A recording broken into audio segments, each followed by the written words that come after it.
Hello, everyone. Welcome to episode 196 of the J Situation Podcast.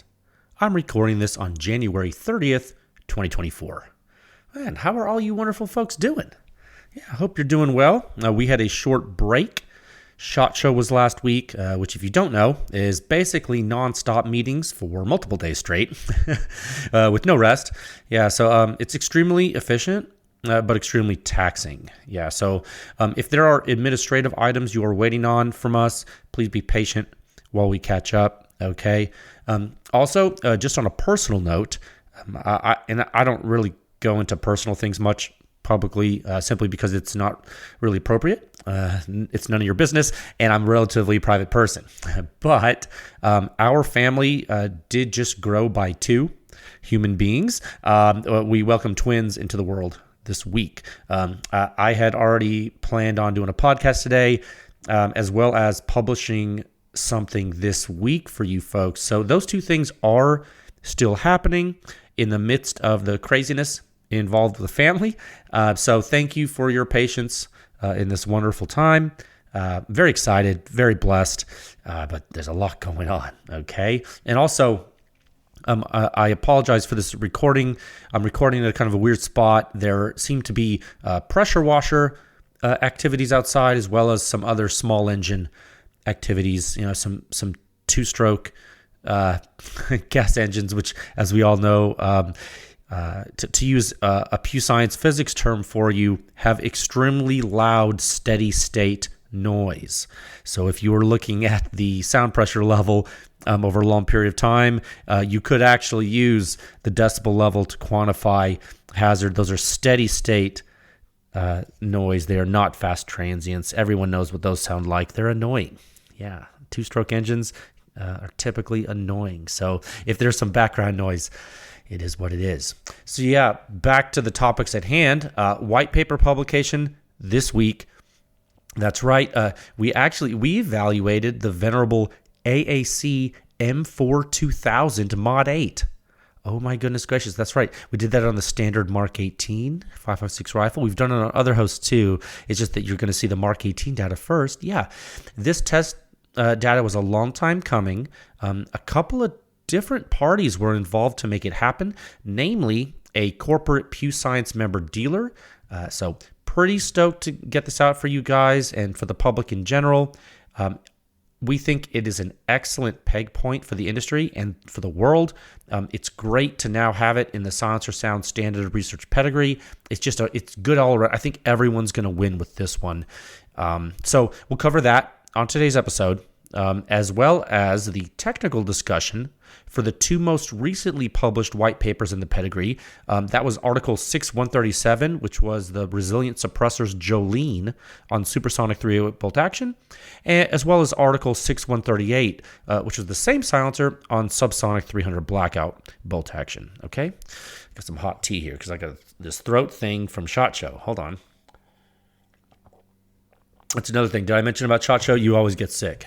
Yeah, I got 2 babies in the NICU. I can't really, it's a whole thing. So try to manage all this. There's a lot going on, guys. Okay, a lot to cover. So this week is crazy.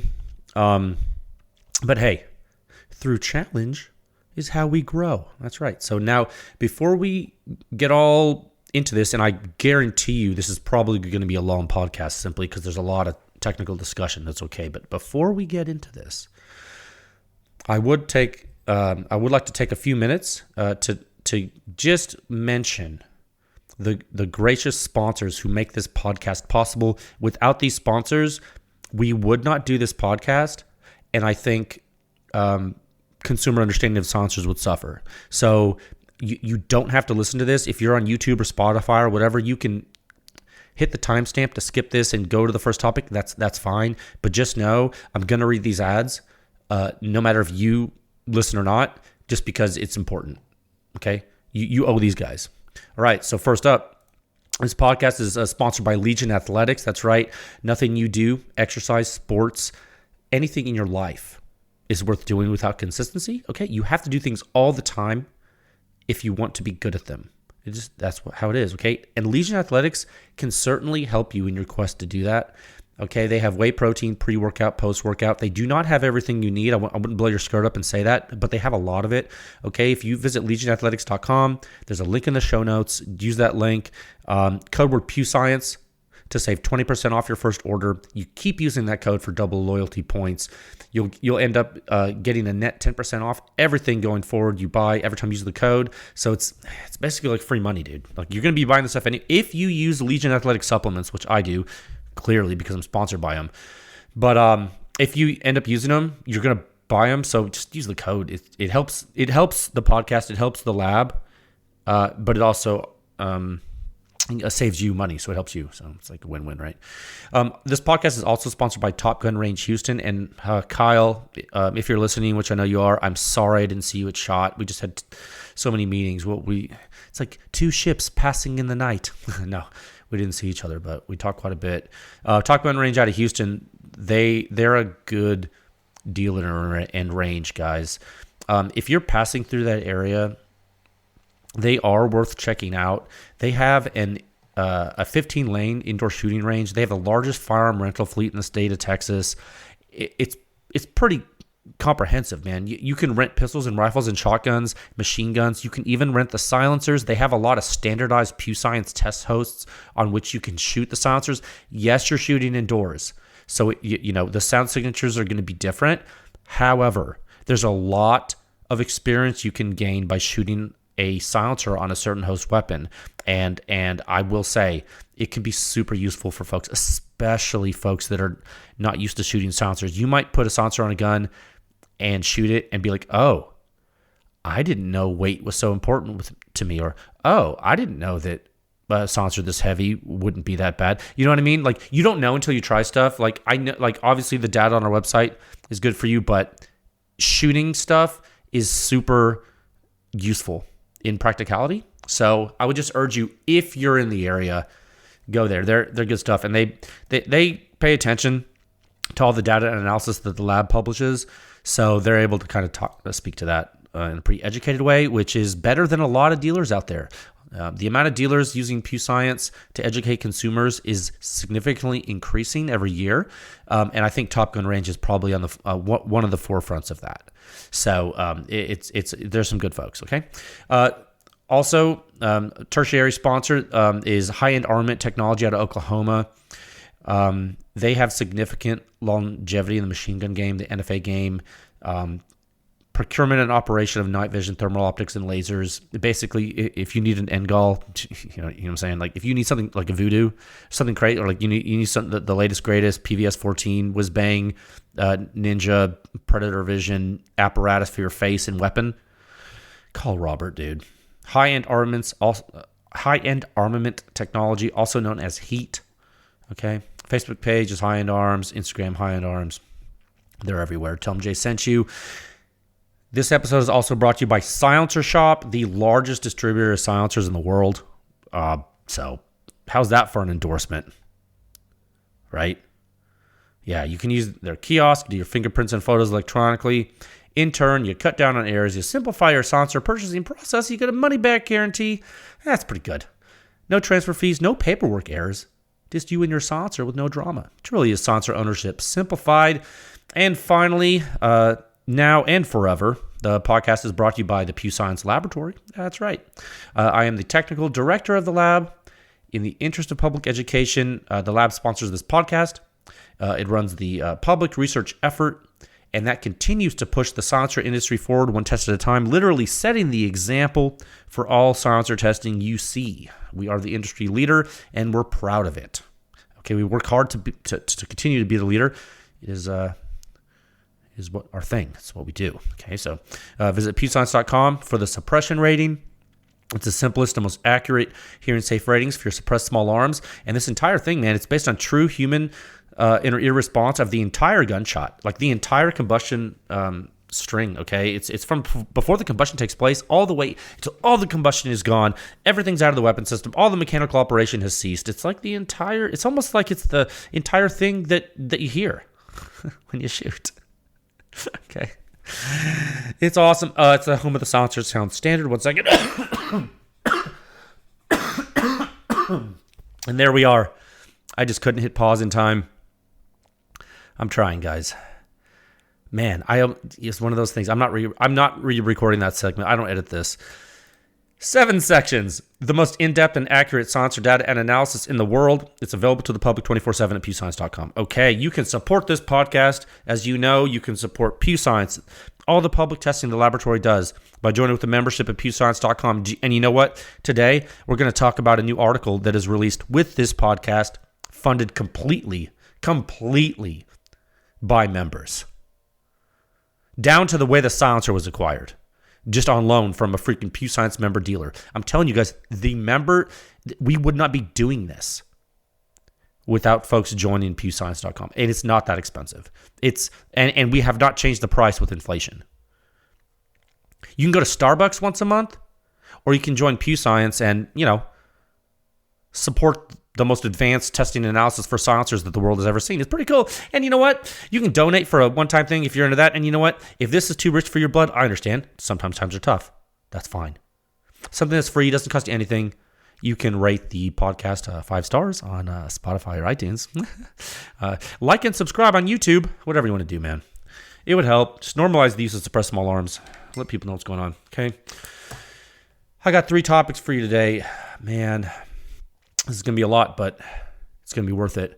Topic 1, new publication this week. That's right, Sound Signature Review 6139, the AAC M4-2000 Mod 8, unvented. Ooh, I know that's a lot. Don't be scared. I'll walk you through it. Okay? We took the unvented Mod 8 variant of the AAC M4-2000. I'll explain what that means. On the standard Mark 18. Yes, that's what we did. I know it's useful. It was a long time coming, okay? Extremely prolific silencer. Added it to the pedigree. We'll talk about that in introductory fashion. Topic 2, Sound Signature Review 6137, the Resilient Suppressors Jolene on the 20-inch 308 bolt action. That's the technical discussion of the article we published on January 17th, a couple weeks ago. And then in topic 3, we'll hit the same silencer, the Jolene, in article 6138. And that was on 8-inch 300 blackout subsonic. Okay, so fair. Those 2 technical discussions will wrap that silencer up and put a nice little bow on it. Okay. So, and I have my notes here. Let me edit something so I can make sure to save that. Okay, so we'll move into topic 1 today at a time of 12 minutes and 49 seconds. Okay, that was a really long intro. I get it. Okay, I'm self-aware enough to understand that was a long intro, but there's a lot to say. And this is kind of a out of the ordinary episode. It's an out of the ordinary time at Pew Science, frankly. But show must go on, and I'm excited. Topic 1. Yeah, new publication right now. Sound Signature Review 139. AAC M4-2000. Oh my gosh. Dude, this is the Mod 8, unvented, standard Mark 18. This is actually, I know it's not a new silencer. I know that a lot of you want other stuff right now, but the amount of people who want this silencer is in the thousands and thousands and thousands of people. I had this planned, guys, so here we are. I had it planned for this week, not knowing what was going to happen. How many of you own an M4-2000? How many of you own an M4-1000? That's a good question, right? Guys, the 5.56 rifle silencer series from AAC has significant pedigree. Okay, there have actually been many iterations over the years. We are not going to go through the iterations exhaustively, but I will tell you this. Just 1 second. Sorry about that. I'm back. So what I was going to say, we're not going to go through the iterations of the silencer exhaustively, but I'll tell you, the silencer we tested and that I have in front of me right now on my desk is an AAC M4-2000 Mod 8. Okay. Prior to around 2013 or so, which I just realized was over a decade ago. So prior to a decade ago, this variant was produced. And it's not the one with like three baffles in it. Okay. This one is the Mod 8. It actually has 7 fluted Inconel baffles, and the baffles do not have any porting. It also does not have any early porting in the blast chamber like the Surefire RC2 series. Okay. It does not have porting. It does not have baffle vents. Okay. That's right. This is the M4-2000 Mod 8. It has an NSN number that's 1005-01-543-4656. Okay, that's the NSN. The stock is basically the stock number for the silencer if you're a government entity looking to purchase it. Okay, a lot of these cans or a lot of these silencers have serial numbers that start with an M as in Mike. M is in Mancy. It's like that show Archer. You ever seen that? No. Yeah. So the serial numbers usually not usually, but a lot of them have M as in Mike, and then like a 0 prefix, and then 3000. Somewhere like I've seen in 5000 range. So there's thousands of these out there. Those are common serial number ranges for these cans. It has the 51 tooth ratcheting mounting system. And I know this is old hat for a lot of you, but some of you have never even seen an M4-2000 or heard of it. Okay, I'm just kind of telling you about it. So we tested it with the three prong blackout flash hider. And I know you hear blackout, you're like, oh, it's a 300 blackout? No. Actually, the word blackout was a trademark term coined by AAC for a family of suppressed systems. This was like, this is the Brittingham and Silvers era when they were, all the folks that back in the day that were silencer nerds, were around for this. This is like, AAC, they were adopting the 300 Whisper cartridge for their use. They called it 300 Blackout, and that fits within all this legacy nomenclature, right? So we used the 3-prong blackout flash hider, the AAC M4-2000 Mod 8. Very prolific silencer, has won a lot of military contracts, has been used by many military organizations for a very long time, for good or bad, has been used in some very high-profile military operations that kind of got even more famous. If you are looking for a famous rifle silencer, there are few rifle silencers as famous as the M4-2000. If you're a silencer guy and you talk about 5.56 silencers, the M4-2000 is on the list of silencers to talk about. It is just, there's a lot of them. Okay. So this is one of the many reasons why the laboratory used member funding to get this done for you. It was very important. We thought this was very important. Okay, so now in a perfect world, we would have tested every single M4-2000 variant for you, just like we did with the AAC Tyrant 9 pistol silencer, right? We would have done the same dang thing. But as it turns out, perfect is the enemy of good enough. Yeah, so I like that saying. So in a pragmatic sense, we chose just to complete this evaluation with one variant, because this variant was sent to us by a Pew Science member dealer, and it had an extremely low round count. It might even have been completely unfired, other than test firing. You know what I mean? Like as far as like user firing. I mean, this thing was like new. It's one of those new old stock things that was sitting there forever on a shelf. If you're a silencer nerd looking for silencers, sometimes you go on Gunbroker and you see that this is one of those. You know what I mean? This is one of those, which is cool, right? It's like one of those. Oh man, like no one ever shot it. Now it's new to me, which is cool, right? It's cool. So this was an excellent test specimen. The results are public for everybody, and guess what? It's unvented. And from what I've seen from the new AAC, which, by the way, I know they're the same company's name, like Advanced Armament Corporate, like AAC has changed hands a couple times, right? First, it was like privately owned. Then it was bought out by Remington, or the people that owned Remington, and then it's bought by the people that own PSA. Okay, so like it's changed hands.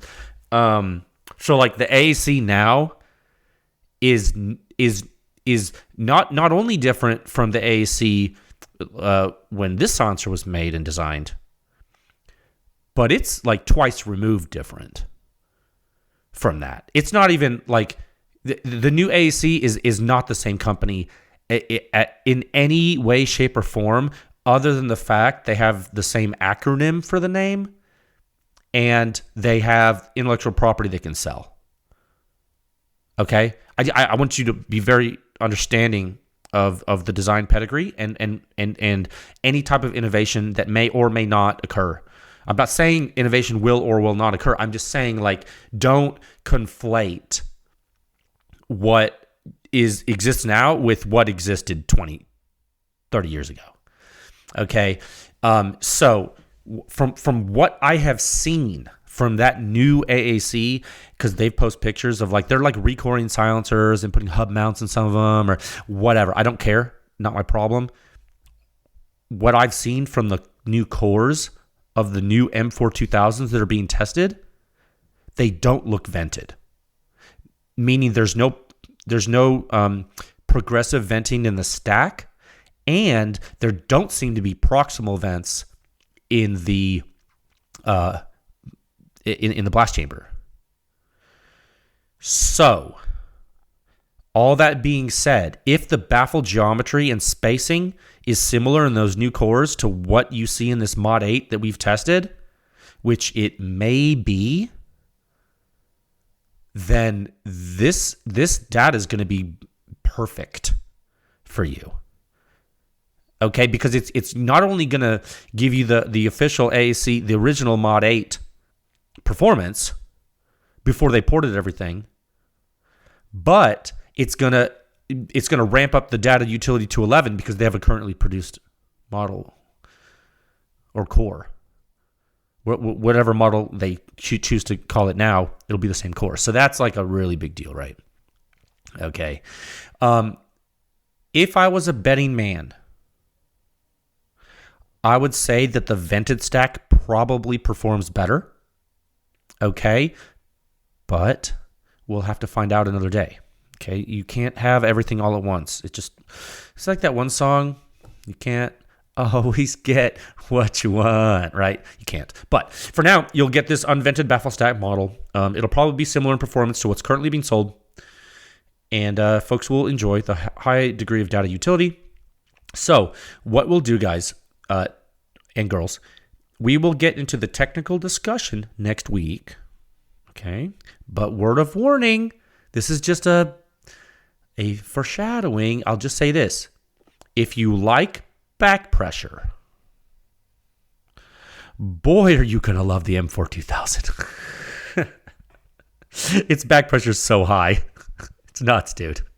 And you know what? I can speak freely about this, and I'm not throwing shade. This is literally like, oh man, remember like the Ford Pinto and the gas tank? Or, it's like one of those things where it's like everybody in history already knew that.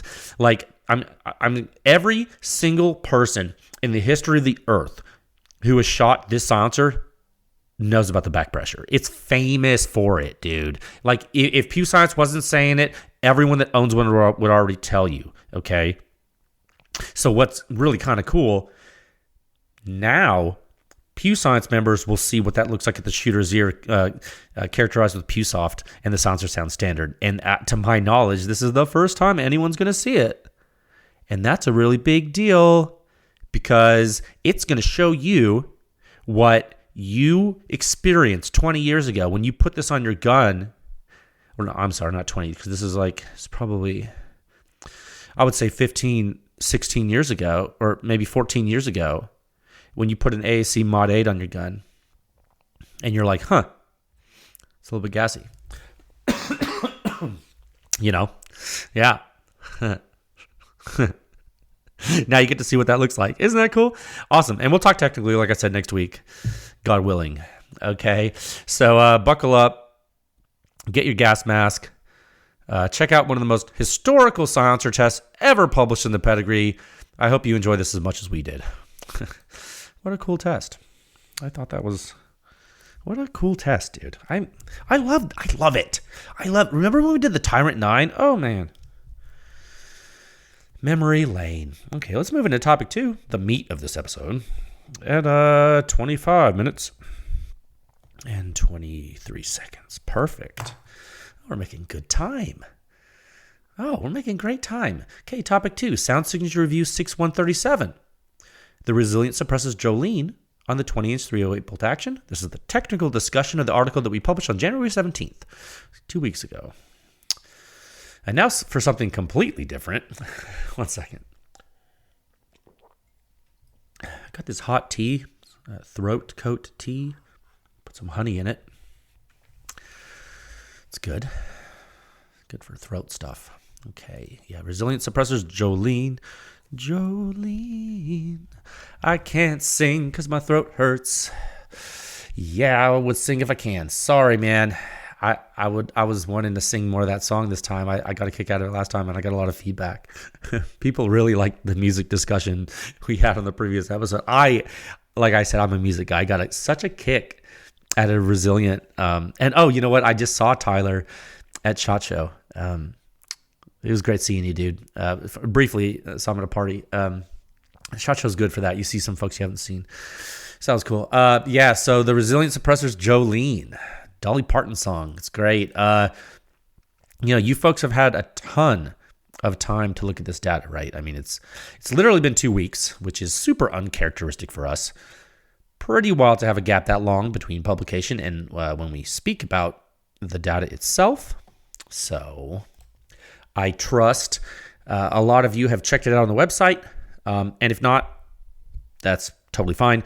It's literally why I do these podcasts. The lab sponsors this podcast so we can get information to you in a way that hopefully you can understand and in a way that helps maximize the data utility of the effort, And just as a quick aside, there is, at its basic core, no reason to do any of this work unless it can be used. Okay, giving data with no end metric, no useful conclusions, no analysis, it's not only an exercise in futility, it's actually harmful. So, again, this is why Pew Science exists, to give you accurate, useful, and actionable information. Okay, so never forget that. To that end, let's get into it. Really quick before we get technical, the Jolene physically is interesting, and I'll tell you why. It is extremely light. Our test sample weighed 9.9 ounces without the mount, and it is 8.8 inches long without the mount. Okay, so please consider that reality when taking all of this in. That is actually pretty nuts. Look, it's not a hard use silencer in that you're not going to be mag dumping through it all day in a carbine course. That's not what this is, dude. If you use this silencer, you're going to be putting it on a slow fire weapon, probably one with a relatively long barrel, and you'll be shooting pigs in the face or shooting elk with a 300 Win Mag or in the mountains or whatever, dude.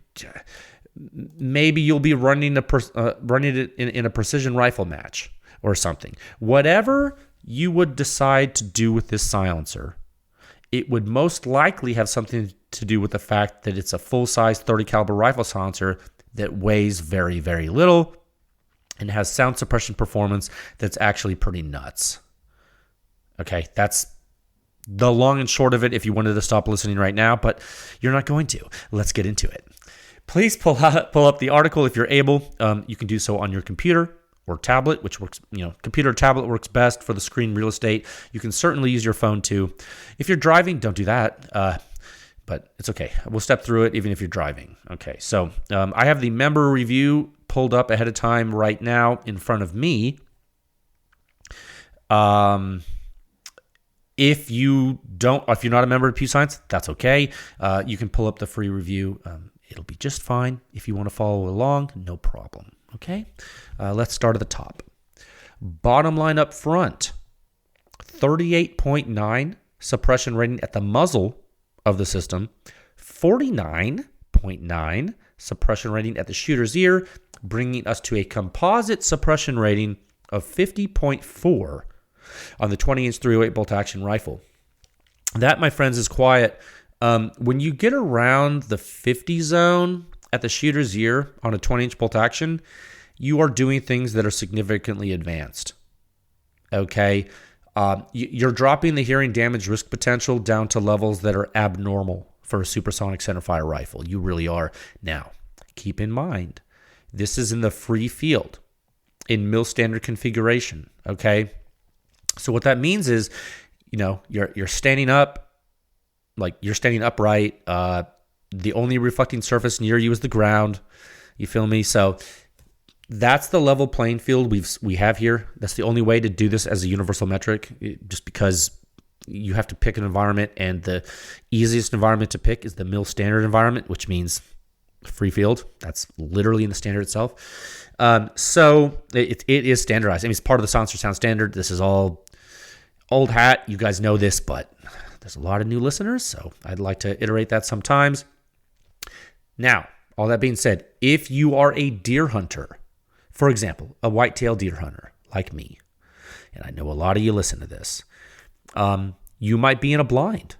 You might be close to the ground or near some trees, or maybe both when you're using it. And you're looking at all these bolt gun cans, and you're trying to maximize your level of protection to personnel, all other things equal.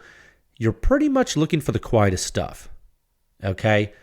And I think I've told this story 1,000 times.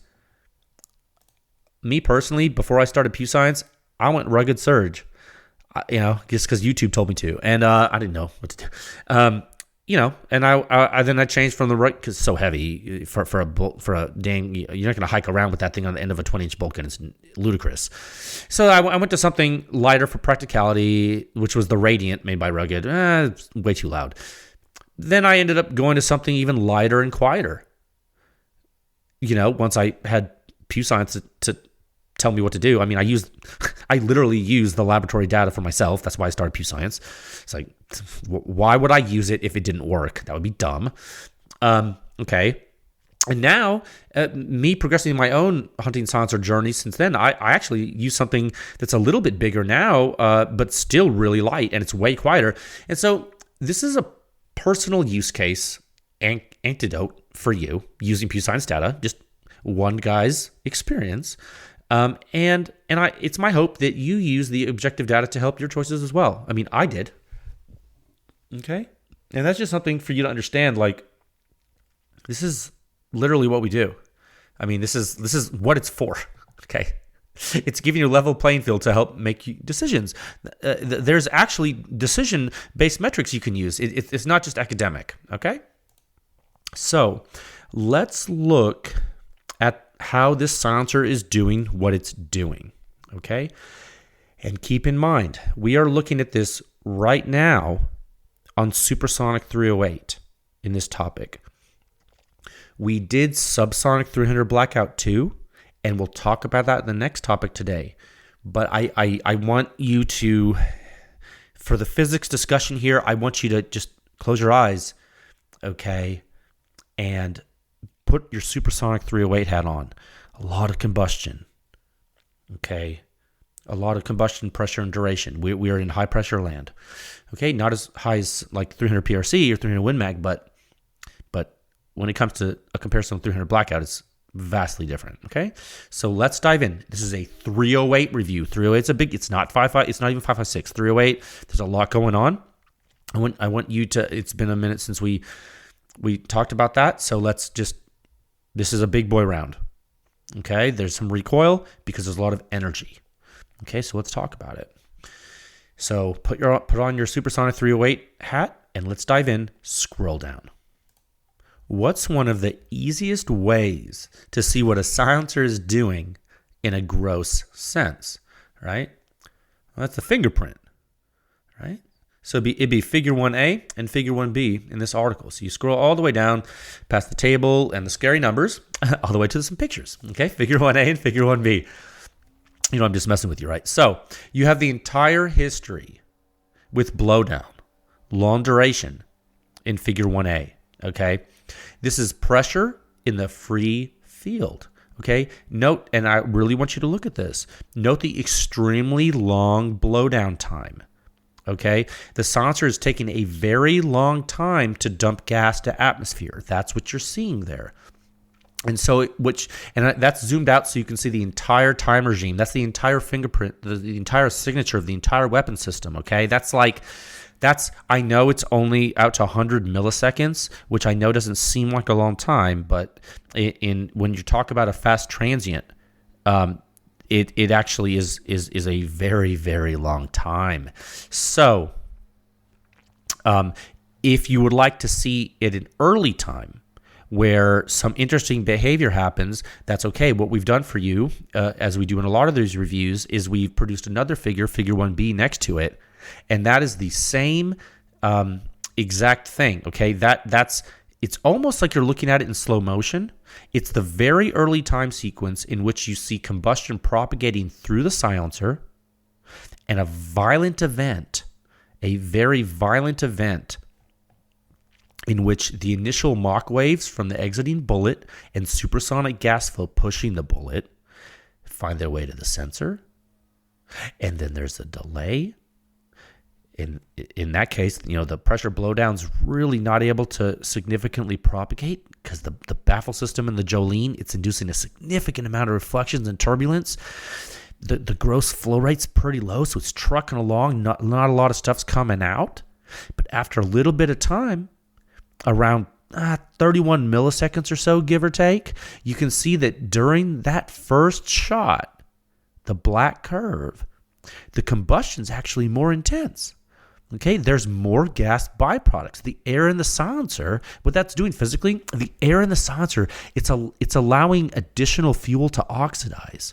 Okay, then it's burning, and then the byproducts of that combustion are increasing pressure abnormally. And when I say abnormally, it's because it's different from subsequent shots with the silencer. Okay, and then about a third of a millisecond later, you see a fleeting jet, a spike, and you're like, whoa. That's a big spike. That's actually, in this test, the highest pressure achieved during that first shot. And so all of that right there that I talked about, in that short time window, is one way to look at the first round pop, the FRP, the more severe signature from the first shot. Some silencers, they really mask this, okay? Some silencers have a tough time with it, though. It just depends. And it's a function of the silencer's design, the weapon system, the ammunition, the barrel length, whether the ammunition is supersonic or subsonic. It's just a function. It really depends. It's pretty wild. We're actually going to talk about FRP behavior with the Jolene in the subsonic regime in the next topic. But right now, we're in supersonic 308. Okay, so that's what we're seeing right now. Okay, one second.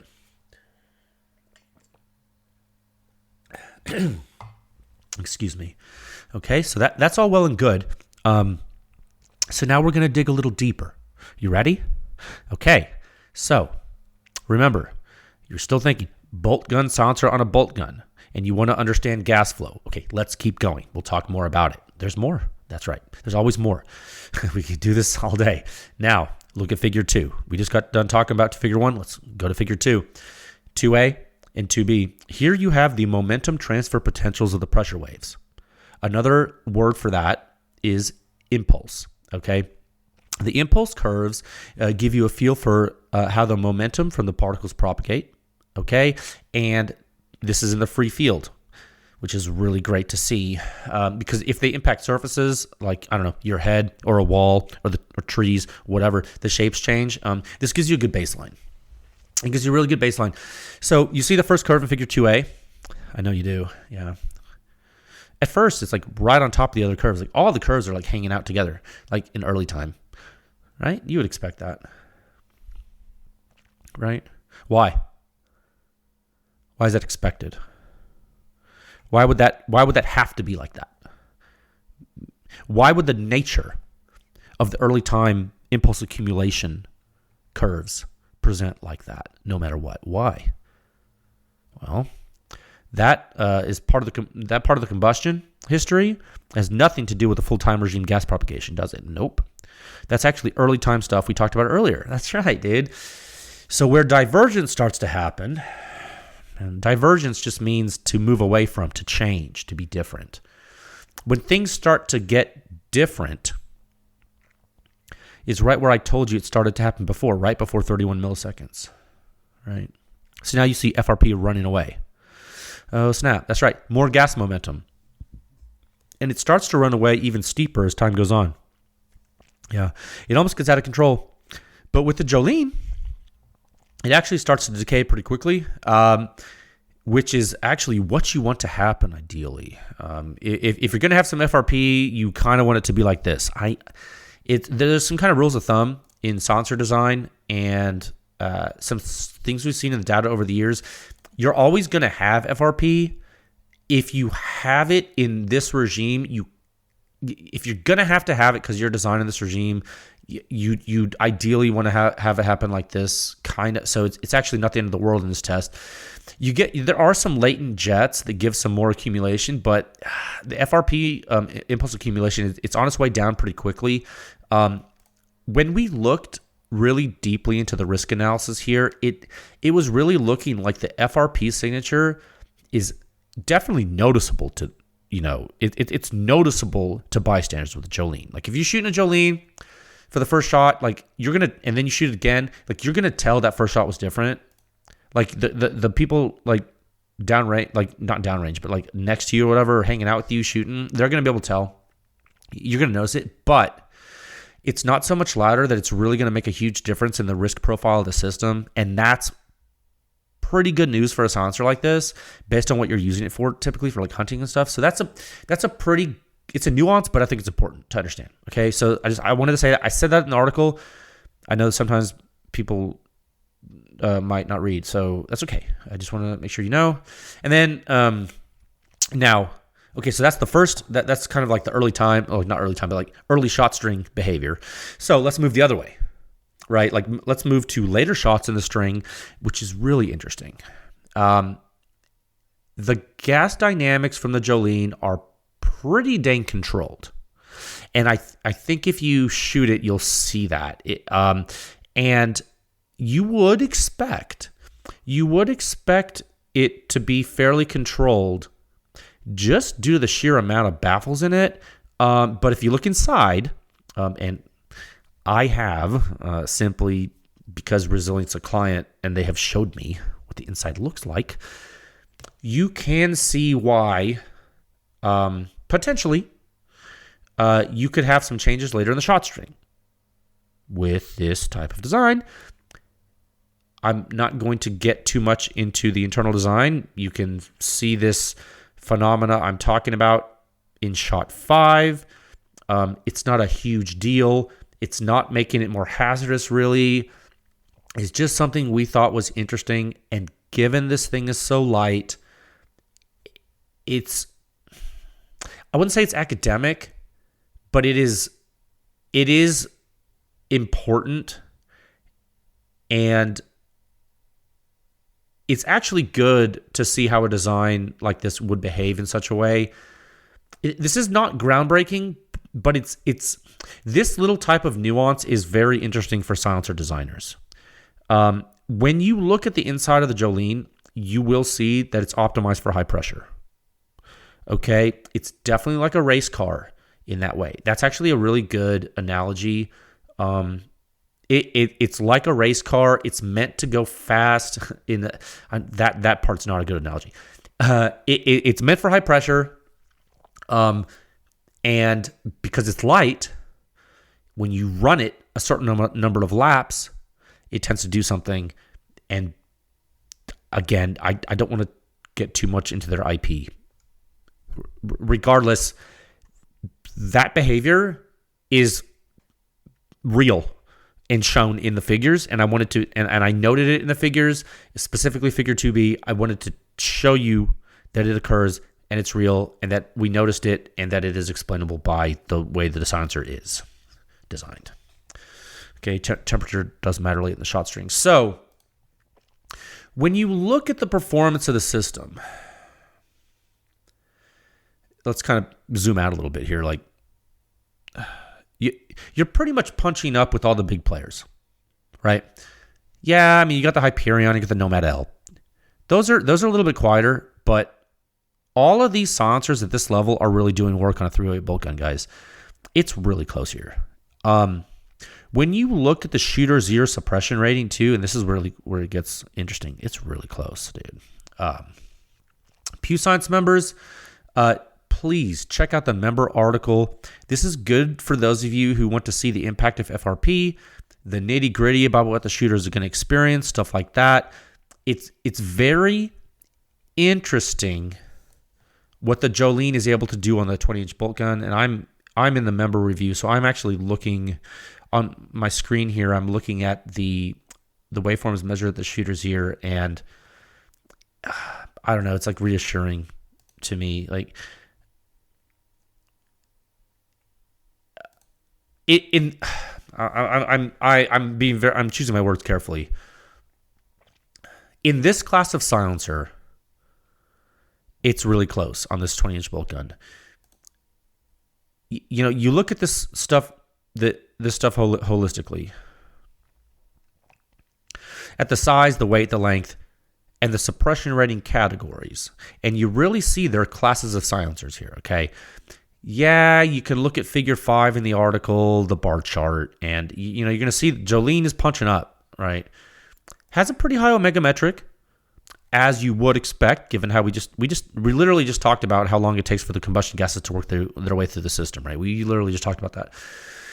But it's always good to go back to basics sometimes. You know, you look at the suppression rating categories, you look at the rankings table, you look at the length and the weight simultaneously. If you're a member, you know, Pew Science members in the ranking section have their parametric visualization tool chart below the rankings table, you know, that member tool. You look at that. Let's do that, dude. Pull the ranking section. Okay, I pulled that up. I'm going to select 308, Supersonic 308 in the drop down. Okay. On the table. And what are we going to do? We'll sort by overall composite suppression rating descending. Okay. Yeah. So, you know, you look at that dang grouping up top. What do you got? I'm just looking at composite suppression rating. The simplest answer you can get. Okay. You got the top 5. What is it? Hyperion, Nomad L, Enticer L, Jolene, Hydrogen L. Okay. Cool. At the shooter's ear, they're all like 40, 49 something or higher. It's okay. Okay, cool. And they're all composite 50 or above. Okay. Now, after top 5, in this case, you see a little bit of drop off. That's wild. But look how competitive it is. Look how competitive this is. Yeah, isn't that crazy? People are really, I mean, a lot of these designs are not complicated. Some of them are, some of them aren't. Look how close it is. It's pretty close. Pretty close. Okay, so when you get to this level of performance, you are outclassing things though. Although we're close up here, it's not. You can't just look at the whole table and say, "Oh, they're all silencers sound the same." Well, of course not, dude. Some of the silencers in the chart are way louder, like different world louder. Okay, so that's important to understand. The Jolene is not doing a little bit good on a 308 bolt gun. It has a composite rating above 50. On 308. That is not normal. Okay? It's really quiet. Okay? You need to understand, like, this is not a game, dude. And when you need to look at the suppression rating chart to understand, and you look at it in context and understand, like, these silencers are really high performance, and it's important to understand that. Okay? Because not all silencers perform the same way. And oftentimes, it's not close. Okay, so when you look at what the Jolene is close with in performance, it's closest with the quietest silencers that exist. Okay, so, and this is not marketing. This is like based on our testing and analysis over years. Okay, so that I just want to put this in perspective. It's pretty important. Now, oh, shoot. One thing I forgot to tell you. Almost forgot. The mount. Huh. 1 second. My throat is like scratchy. I'm telling you, man. SHOT Show plus lack of sleep. It will end you. Yeah. Jolene mount is actually pretty important, guys. It's a direct thread mount. It's titanium like the rest of the silencer. And it's very unique in a way that it's basically an internal compensator. It protrudes into the first expansion chamber of the silencer, which we often call the blast chamber. The mount itself undoubtedly influences the performance of the silencer. If I was a betting man and you asked me, do you think the mount influences the performance? I'd be at 100%. In this case, yes. It's almost like you put a cherry bomb inside the dang direct thread mount. Is it a cherry bomb? No. Can it behave like one in some ways? Yes. Okay. Whether or not you can increase or decrease the performance of the silencer using a different mount than this one, it's something we do not have data to show you. It is likely that the performance changes if you use a different mount.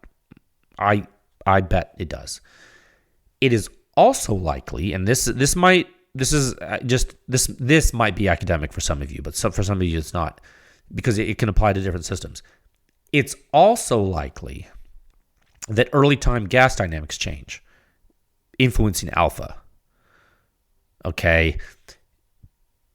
But really, it may not be relevant here because I don't think a lot of people are using the Jolene on a semi-auto. But I wouldn't expect their mount to be the best for, early time flow rate. But guess what? It's not it's a freaking bulk gun silencer, so it doesn't matter, right? So yeah, guys, that's the Jolene. Full size, really light, really quiet, pretty consistent. Cool name. Yeah, there you go. But once again, thanks to Resilient for trusting us to perform the work. They came to play with it, I think. It does a really good job. It's a high-performing silencer, And it's definitely interesting when you look at the technology implemented here in the Jolene and what it does when you lower the pressure significantly. What happens when blast load pressure and duration drop? What happens when a silencer that is optimized for high pressure is put through that test? What happens when you put a race car on a dirt track? I mean, sometimes they can do pretty well overall. It depends. Let's talk about it. Okay? Let's move into topic 3 at a time of 53 minutes. And 20 seconds. Okay. Sound signature review, 6138. The same silencer, the Resilient Suppressor's Jolene, this time on 8-inch 300 blackout. Subsonic bolt action, technical discussion of the same article published January 17th. Yeah, we published 2 articles that day because we're crazy. Everything's fine. What bad could happen? I'm going to pull up the article. He's a madman. He's weird. He's scary. It's okay. Sometimes you got to be scared to do great things. Okay. Same silencer, same mount, different test, shorter barrel, lower pressure ammo, same diameter projectile, way less combustion, subsonic 300 blackout, basically a pistol cartridge that you can shoot from rifles. Okay. That's what the 300 blackout cartridge is when you load it subsonically. Let's get it straight. 300 blackout is it's an intermediate rifle cartridge, but if you load it subsonically, it's a pistol cartridge. Why? Combustion energy. That's right. So don't get all hot and bothered when it sounds like a pistol gun or a pistol silencer on a gun. Okay, 1 second. Why is subsonic quiet? Well, You don't have to work as hard to make it quiet. Okay, so this was also a contracted test for Resilient. They wanted to understand how the silencer stacked up with subsonic loads. Keep in mind, and I'm gonna predicate this. Keep in mind, the Jolene is not for this. Okay, it will do this. To be clear, it will perform relatively well here. But make no mistake, and Resilient has said this, and I will tell you this, having tested this silencer, evaluated the performance of the silencer, performed the analysis, looked inside the silencer. This silencer is a high pressure specialist, like a lot of Resilience designs. So if you know that going in, you're going to have a good time. Okay, you're going to have a good time. When you start to not understand expectations of things in the silencer game, it's when you're going to have a bad time. Okay? Remember, folks, expectations is a huge part of Pew Science and the silencer sound standard research pedigree. Okay? We want to make sure expectations are set before folks go off and wait a year for a dang product. Because that's crazy, right? That is one of the many reasons that this effort works, because it helps protect us. Okay? It helps protect all of us. This is like we're all in. Everyone's in this together. We're making this happen, and we wouldn't keep doing it if we didn't need it. It'd be literally insane. Okay? We're crazy, but we're not that crazy. One second. Okay. Oh, man. My voice is going. Who knew? Let's dive in. What does a rifle silencer specifically designed for high-pressure rifle rounds do when you drop down to subsonic land? What does it do? That is Article 6138 in a nutshell, and I have it pulled up right now. You can pull it up too. I encourage you to do so. Jeez Louise, I'm so sorry. We're going to make it, guys. Now, you already know about the silencer from the last topic. This used the same mount. Okay, so we're going to hit the data immediately. Bottom line up front, 63.8 suppression rating at the muzzle, 64.5 suppression rating at the shooter's ear, resulting in a 67.6 composite suppression rating on the Q Minifix 8-inch bolt-action rifle with discrete ballistics 300 blackout ammo. That's a mouthful, but it's a lot of information. Where does it put us? Where does that put us, folks? I know you know. Say it with me. Quiet Town, USA, population U. That's right. You're sitting in the mid-60s, so solidly in the 60 zone on the suppression rating dose chart. I mean, with both muzzle and ear, you're in there, dude. It's high. Very high. Very quiet. Objectively so. In fact, this is where you want to be generally. When you're looking for a quiet 300 blackout bolt gun setup in general, like if being quiet is your goal, which it probably is if you're using subsonic 300 blackout, this is a good area to be. Okay, remember, this is a bolt gun silencer, so you would not put this on a semi-auto 300 blackout weapon probably. Okay, you would most likely use this on a bolt gun. So again, here we are. This is pretty applicable to, like, literally to what the silencer is for. Now, if you want, you could stop here. Okay? Like you could stop listening to this, stop reading the article, you could be done. That's like how this is designed, right? That's literally how the articles are designed. You give a bottom line up front, and for a lot of users, they don't need more than that. They don't contribute to Pew Science. They don't even read anything. They just look at the number and they're done. That's fine, and that's fine, dude. You cannot be all things to all people. You cannot expect everyone to read a dissertation. I know that. However, do you want some nuance? Well, of course you do. That's why you read the articles and listen to the podcast. Okay.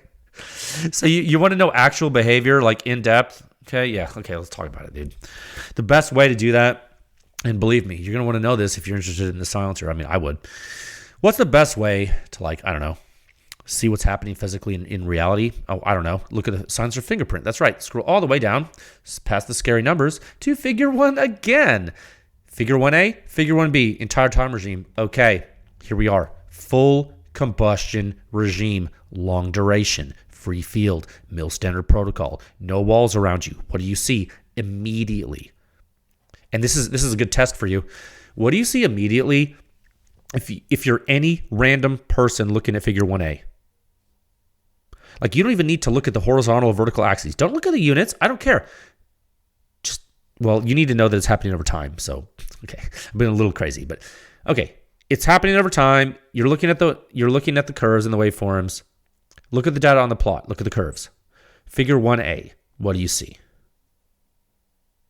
You see an outlier. What's the outlier? The black curve. That's right. What is the black curve? That's the first shot. Yep. Where is the outlier presenting, or where is the difference between the outlier and the rest of the group presenting? Well, it's presenting in early time. For how long in early time? Well, a lot of it. Is that a technical term? A lot of it? Yeah, it is. What is that or this indicative of? What is that behavior indicative of? Significantly more combustion propagation during the first shot. Oh, snap. When can you see it in pressure space like that? Like, you see it early time. Maybe should this tell you, like, oh man, maybe I need to pay attention. It's like, oh, what is that? Is it like does this happen often? It's like, no, maybe not. Maybe not like this. Not with the sensor this long. It's not the end of the world, but it is real. Okay, so let's look a little closer. This is Figure 1A. That's one picture. Okay, that's zoomed out. That's like 10,000 foot view. Let's go a little closer in.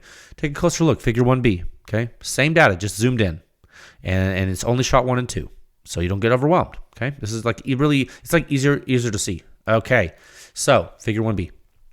You see how clean the combustion history is? Yeah, high fidelity data. That's good. And you see that after that big rarefaction event at, what is that? 31 milliseconds, go figure. It's a theme. After that big rarefaction event, things stay steady, just like they did in the supersonic 308 test. Like, okay. Then the FRP starts to trickle in. And it comes on pretty strong, pretty fast, pretty hot and heavy. You get major propagation. And I'll save you some time. Let's just, in the interest of time here, just jump down to Figure 2. I mean, you can see it in Figure 1B, but if you're not into that, you look at it differently. Let's go to the pay dirt here. Jump down to Figure 2. You're going to see a very significant FRP divergence. And yeah, you saw that in the 308 test. Yes, I know. You saw that in the 308 test, sure, but it wasn't as big a deal in the 308 test as it is here. In the 300 blackout test, you're shooting almost straight up a momentum transfer differential. It's way more impulsive. It's taking longer to decay. The significance of the dynamics of that event, the dynamic application of the impulse, it's actually quite severe. And it's not like it's somehow an inconsistency or something. It's perfectly clean before the gas propagation. When you examine Figure 2B, the impulse matching, it's incredible between the first 3 shots. Like in Figure 2B, it's actually scary how consistent it is. Very interesting. But then you have that FRP tidal wave, and it is there. And I'll tell you guys, I'll just be straight up with you. I think did I say this in the article? If not, I'll say it here. The suppression rating at the muzzle would have been higher if not for the FRP with the Jolene on the system. The FRP made such a difference in this test that the muzzle suppression rating dropped, which dropped the composite. And that's why we test 5 shots. So and we don't test 25 shots, because the FRP needs to matter. And this is a really good way to make the FRP matter, isn't it? It's part of the 5-shot average. Oh yeah, that's right. FRP matters. So if the FRP is like super significant, the rating's gonna drop. You remember, perfect is the enemy of good enough. So we had to have a way to do it, and this was pretty good. Okay, and that's just the reality. And this is one of those things we've seen time and time again. 300 blackout subsonic FRP generation. I was going to say propagation. 300 blackout subsonic FRP generation, propagation, and hearing damage risk potential is a research area. It's a thing, guys. You could spend years just on that topic. It is not easy to stop FRP in this regime because of the nature of the combustion amplitude scale, because of the nature of silencing subsonic pistol. And I know it's 300 blackout, it's a rifle. Oh, it's so lethal. Yeah, I know, but this is a pistol. This is basically a pistol cartridge when it's subsonic, and people go so far as to inject inert gas into the silencers before the first shot to do away with this, because it's such a challenge for a lot of silencers, even if they're big. Okay? If you are letting combustion propagate in a silencer designed for super high pressure flow, sometimes you see this. You know what? Let's go back in memory. I can give you examples, dude. It's not like I'm just like talking out of my butt. Like, let's just give real examples that everyone's familiar with. It's easy. And do not try to politicize it.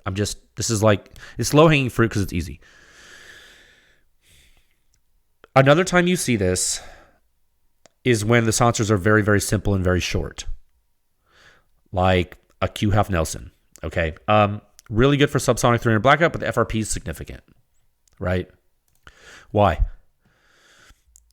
It's because of the design. It's simple design, too short to nullify FRP with the type of design it has in this type of regime.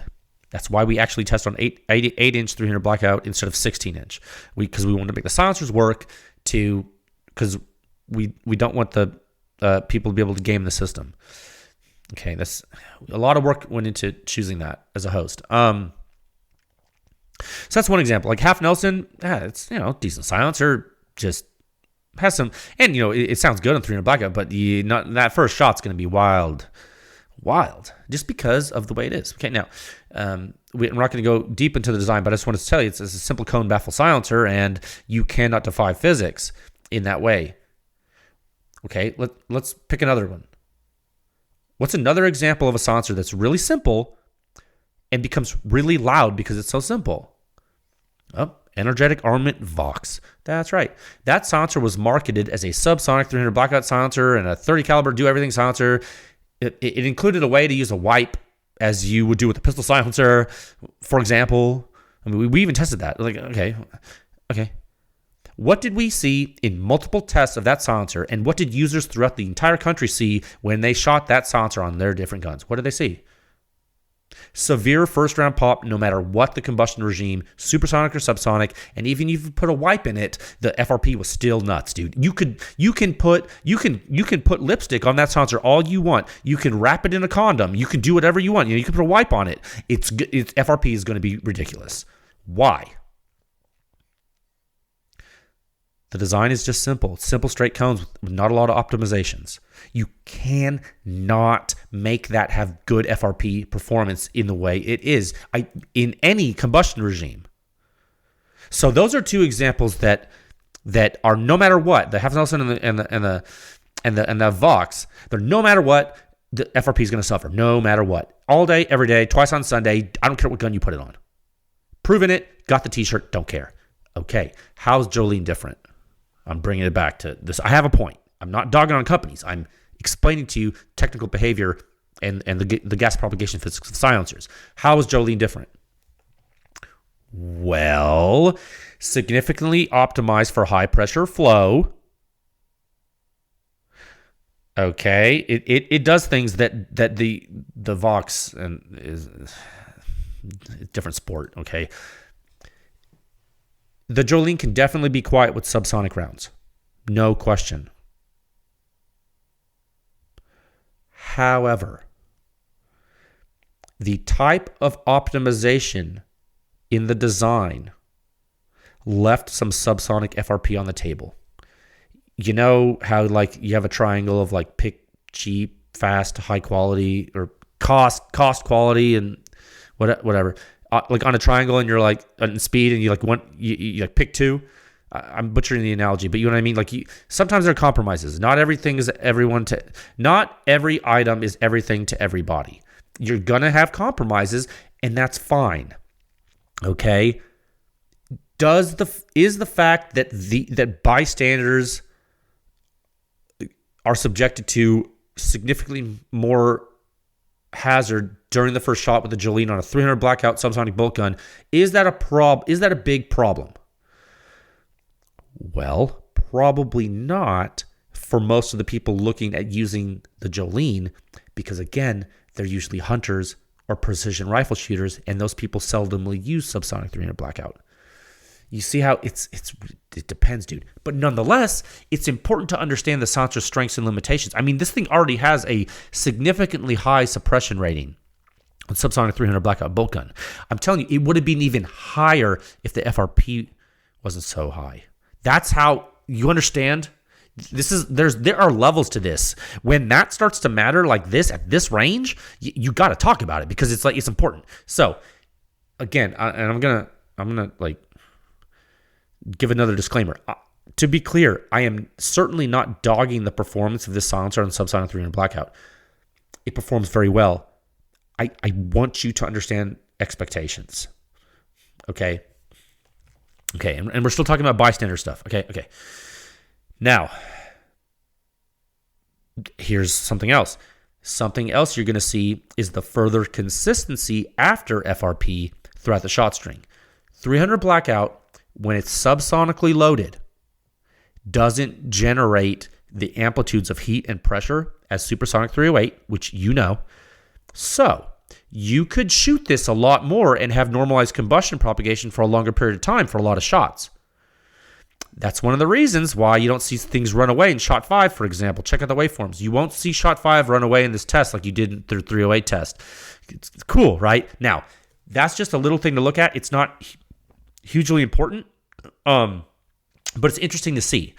And it's interesting for you to understand it, and I wanted you to understand it and see it. So I'm telling you. I don't know that I noted in the article, but whatever. So one thing that is very important here also, and again, this goes back to FRP, and I know I'm talking about FRP a lot, but it's just like, I want you to understand it. If you're the shooter and you're the one shooting this gun, the first shot is actually going to sound different, but, and this is member data, I'm not going to go deep here, but if you're a member, check it out. I think you will find shooters of the silencer on this weapon will be pretty pleased. Let me just say this. If you are not trying to be super duper stealthy with the first shot, and you are just doing it for shooter protection, the Jolene is still going to do you right. Okay, so if you are a member, I implore you, look at the member section of the review. You don't want to see that. That's important. Okay, so let's look big picture. I'm trying to slowly go out down from the weeds, down from in the weeds to 10,000 foot view, so you can make some informed decisions. The playing field on subsonic 300 blackout is getting deeper, clearly, isn't it? So, if you are experienced with subsonic 300 blackout, what are you going to get with this Jolene with that cartridge? Big picture, okay?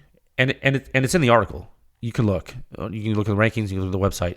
What are you getting with the Jolene? Well, you're getting close to the SIG SRD 762 TIQD. I know that's a mouthful, but it's an important silencer. You're getting close to that. You're getting close. You're around the performance of the Otter Creek Labs Hydrogen L. Very close. Okay. Things like that. In overall performance. Okay. Now, are you going to hit Hyperion and full Nelson levels? No, you're not. Is that okay? Well, maybe. Maybe it's okay to you. Maybe it's not. It doesn't matter. what I'm saying, it depends on what you need and what you want. I don't care what is good or bad for you.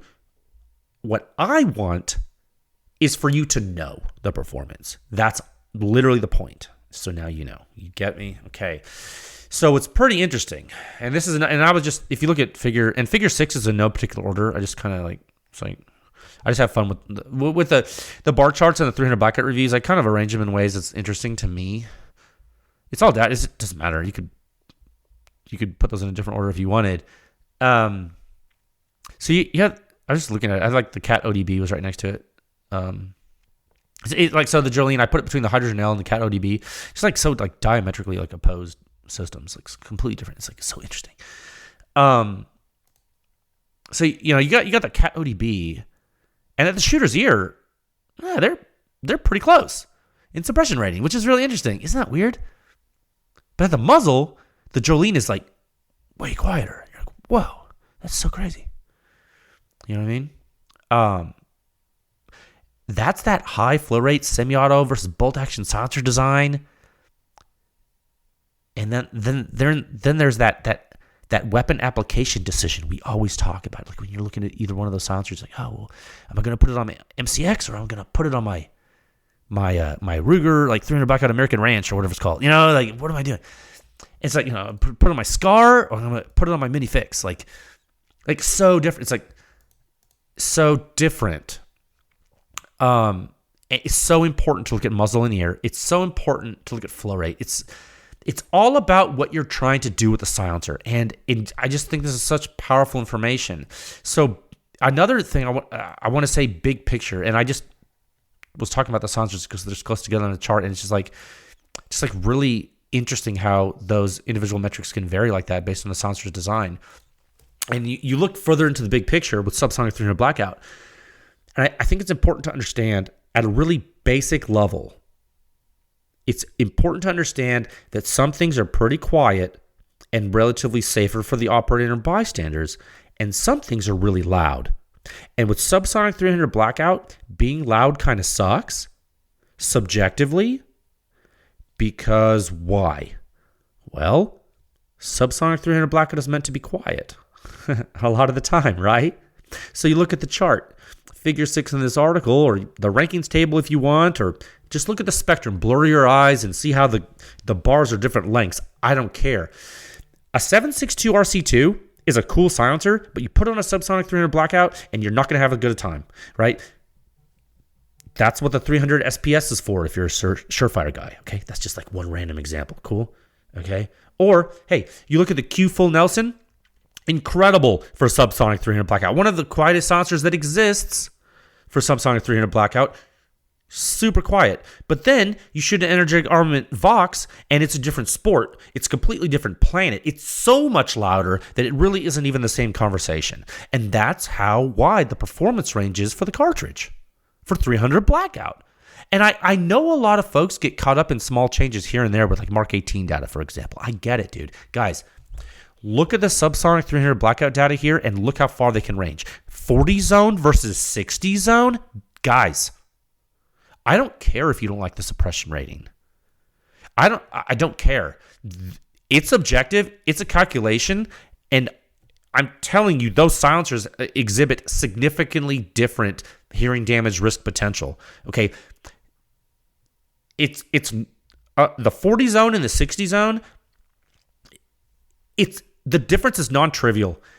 No amount of marketing, stickers, patches, pretty pictures, nothing is going to make someone who shoots a Jolene, which has metrics in the 60 zone, and someone who shoots a silencer in the 40 zone on this weapon think they're the same in any possible way. Okay? Sometimes things do better than others. That's part of life. Not everyone gets a trophy. Okay? And I'm sorry, that's just the way it is. Okay, so that's the big picture here, guys. The Jolene is quiet on pretty much whatever platform you put it on. It's light. Know what specific performance aspects matter to you. Know if you care more about your own safety or the signature to bystanders, or go to town. The data analysis is here, okay? So use it. Okay, so big thanks to Resilient for trusting us to perform the work. Great name for a silencer. I enjoy speaking about it. It's fun for me, okay? It's cool. Okay, so thanks for tuning in. Glad to be back with you folks. Please go check out the AAC M4-2000 data. It should be available tomorrow. And for some reason, if it's not, then it should be available actually right now when you're listening to the podcast. If for some reason it's not, it's because something crazy happened, and I'll get it out to you soon. I have no doubt it will be useful for a ton of people. The silencer is in a significant amount of people's hands, which is great. Yes, there are different variants, but progress is progress, okay? Okay, so we'll be back next week with the M4-2000 technical discussion and maybe even more data. Who knows? It's a crazy time. Okay? What a time to be alive indeed. I'll talk with you folks again soon. Okay, bye.